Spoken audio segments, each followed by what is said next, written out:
this video, following topics are discussed: Administration of Umar, Death of Umar. Please subscribe to the channel to stay updated for more parts in this series. Efforts are made in making these videos. Helps us spread the message by sharing our videos. Your help is greatly appreciated. Thanks. Administration of Umar. Umar not only conquered a vast empire during the 10 years of his caliphate, but he consolidated it by a great system of administration. As an administrator, he remained a model for all great Muslim rulers during the whole of Islamic history.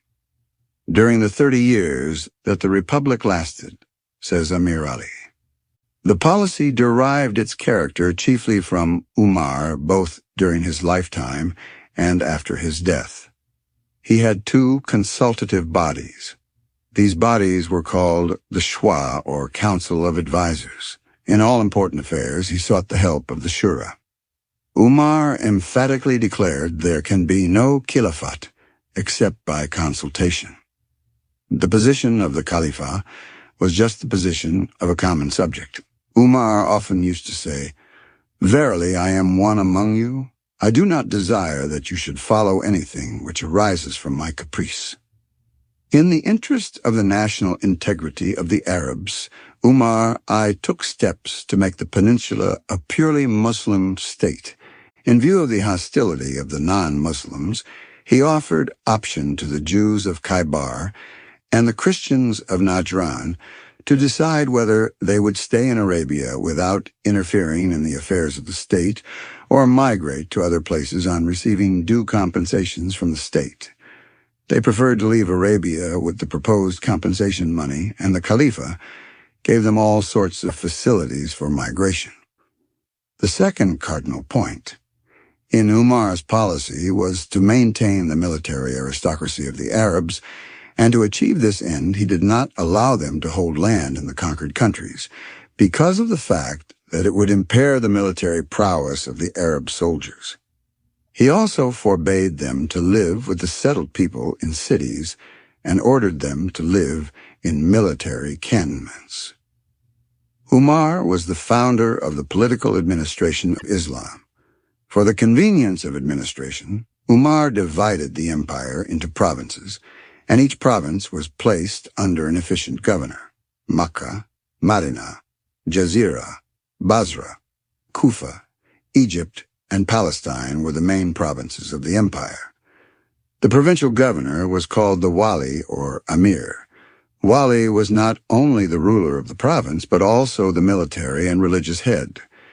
He was responsible to the Khalifa for his administration. The provinces were again divided into districts, and the district officer was called the Amil. The Khalifa watched the movement of the officers through the help of the spies. Umar took special care of the welfare of agriculture and the agriculturists. He made it a law that no Arab should acquire lands from the natives of the soil in the conquered territories. After a proper survey of the lands, the assessment was fixed. Canals were dug and police force was organized.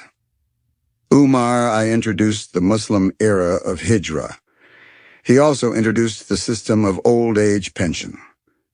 The pension system of Umar is a spectacle probably without parallel in the world, says W. Muir. For the weak and the disabled, he granted allowances from the public treasury. He founded schools and mosques in different parts of the empire. Umar established a Department of Finance under the name of Diwan, which was in charge of the revenue administration of the center as well as the provinces. The Diwan was to regulate the receipt and disbursement of the revenue of the empire. The sources of the revenue were generally derived from the poll tax, jizya, poor tax, zakat, land tax, karai, spoils of war, and the fey, income from the crown lands. Besides these taxes, Umar instituted a few new taxes, namely al-ushur, or 1/10 of the produce taken from big estates, a commercial tax imposed on foreign non-Muslim merchants, and zakat on horses, exempted during the time of the Prophet and Abu Bakr. After meeting the expenditure of general administration and warfare, the surplus money was distributed among the Muslims, and it was determined by three principles, namely, the relationship with the Prophet, priority of conversion to Islam, and military service to Islam. On the basis of these principles, every Muslim, both male and female, was to receive the amount of pension or stipend, and for this a register was maintained in the Diwan. On the top of this list were the names of the widows and close relations of the Prophet who received 10,000 dirhams each per year.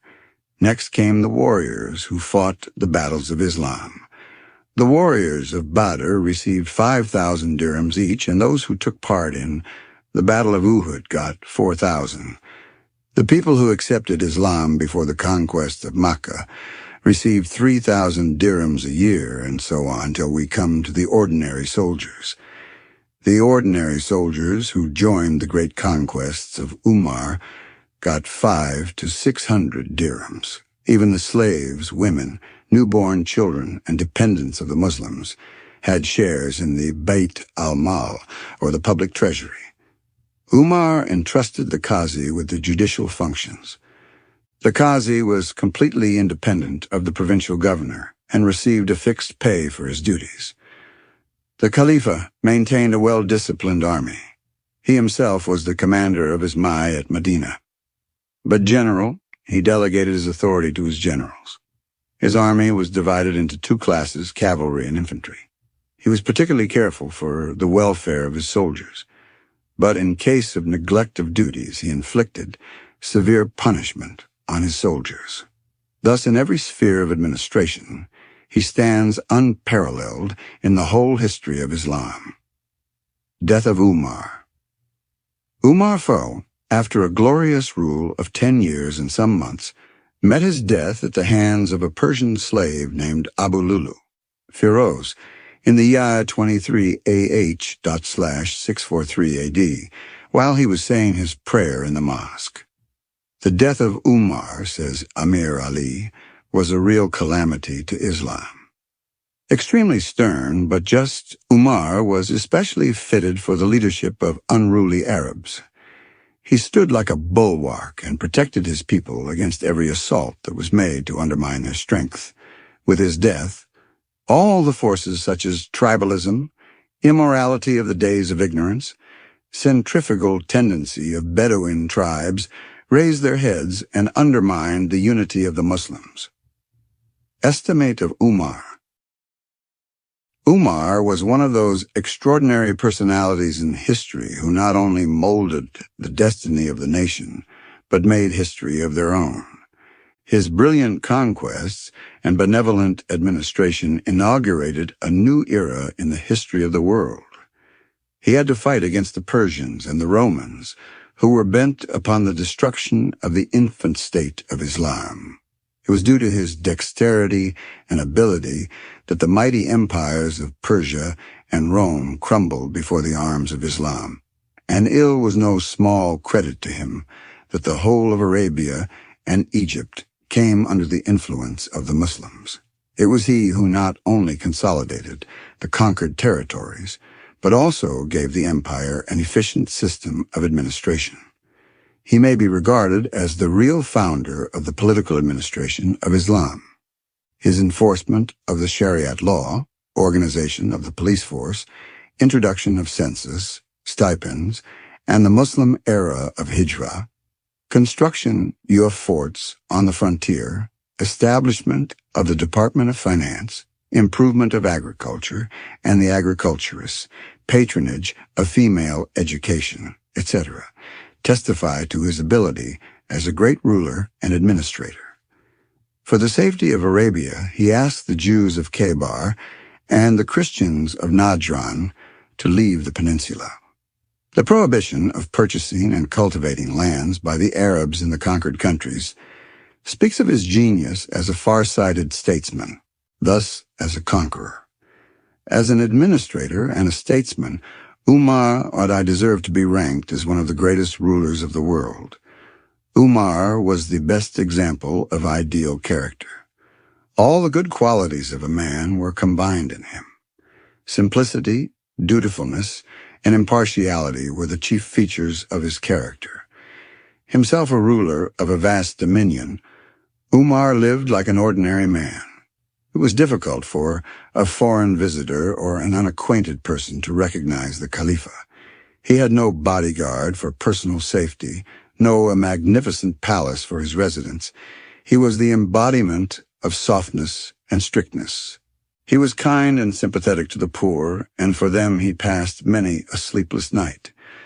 He used to roam in the street at night to see the condition of his people, and on many occasions he helped them with money and food. During the days of famine, he carried sacks of corn on his own shoulder to distribute among the distressed people.